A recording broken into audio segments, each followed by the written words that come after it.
নমস্কার, নিউজ ভ্যানগার্ডের পর্দায় আপনাদের প্রত্যেককে স্বাগত। আপনাদের সাথে এই মুহূর্তে আমি রয়েছি শতাব্দী। চোখ রাখবো আবারও আপডেট খবরের দিকে। এই মুহূর্তে যে খবর, মেলাঘর ইংলিশ মিডিয়াম স্কুলে বৈদ্যুতিক সংযোগের এক প্রকার বেহাল দশা এবং জীবনের ঝুঁকি নিয়ে প্রতিদিন স্কুলে ছাত্রছাত্রীরা আসছে এবং নিত্যদিন ক্লাস করছে।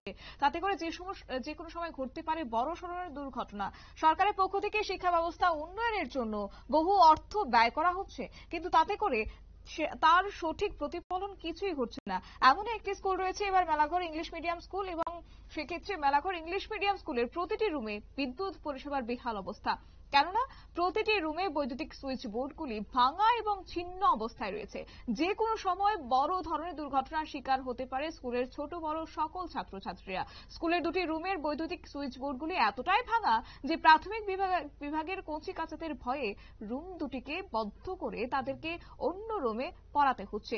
বিষয়টি নিয়ে স্কুলের শিক্ষকদের কাছে জানতে চাইলে শিক্ষকরা বলেন তাদের কোনো কিছুই করার নেই, কেননা বোর্ডগুলি সারাই করলেও ছাত্রছাত্রীরা তা ভেঙে ফেলেন। শুধু তাই নয়, অভিযোগ রয়েছে মেলাঘর ইংলিশ মিডিয়াম স্কুলটিতে রয়েছে বিভিন্ন ধরনের সমস্যা। কি রয়েছে বিস্তারিত শুনুন। আমরা তো বেশ কয়েকদিন যাবত দেখতেছি ইলেকট্রিকের সমস্যা। তো এসএনসি যে জীবন লোক আছে ওনাকে জানিয়েছে, উনি দেখছে। তো উনি দীক্ষা এসে আমি চেষ্টা করতেছি। আমি উনি জানাইছি যদি কোনো দুর্ঘটনা ঘটে তাহলে এক ড্রাইভার কে নেবে। প্রাইমারি এইচএম হিসাবে তো আমার উপরে অনেক কিছু করতে হবে এবং আমার তো কিছু জবাব দিতে হবে। এই কন্ডিশনে বাচ্চারা আপনারা কেমনে সামাল দিবেন? আমি কষ্ট হইতেছে সামাল দিতে। আপাতত এই দুটো রুম বেশি প্রবলেম কারেন্টের। এই দুটো রুম আমরা মর্নিংয়ে ক্লাস করাই দিই, অন্যত্র মানে নিচে আমরা শিফট করছি আপাতত।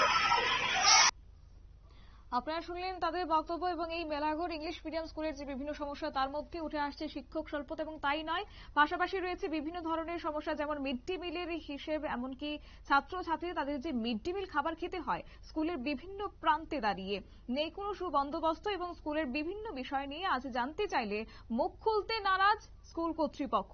শিক্ষাদানের ক্ষেত্রে যদি এই ধরনের অবস্থা হয়, এই ধরনের অবহেলা চলতে থাকে, তাহলে আগামী দিনে ছাত্রছাত্রীদের ভবিষ্যৎ কি হবে, তাদের ভবিষ্যৎ কোথায় এবং সঠিক ক্ষেত্রে তারা কি আদৌ পৌঁছতে পারবে, সেই নিয়ে কিন্তু এবার প্রশ্ন উঠতে রীতিমতো শুরু করেছে। তবে এখন দেখার বিষয় এই সমস্যাগুলি নিরসনে কবে নাগাদ প্রশাসন বা দপ্তর ব্যবস্থা গ্রহণ করে, সেদিকেই তাকিয়ে রয়েছে সংশ্লিষ্ট মহল।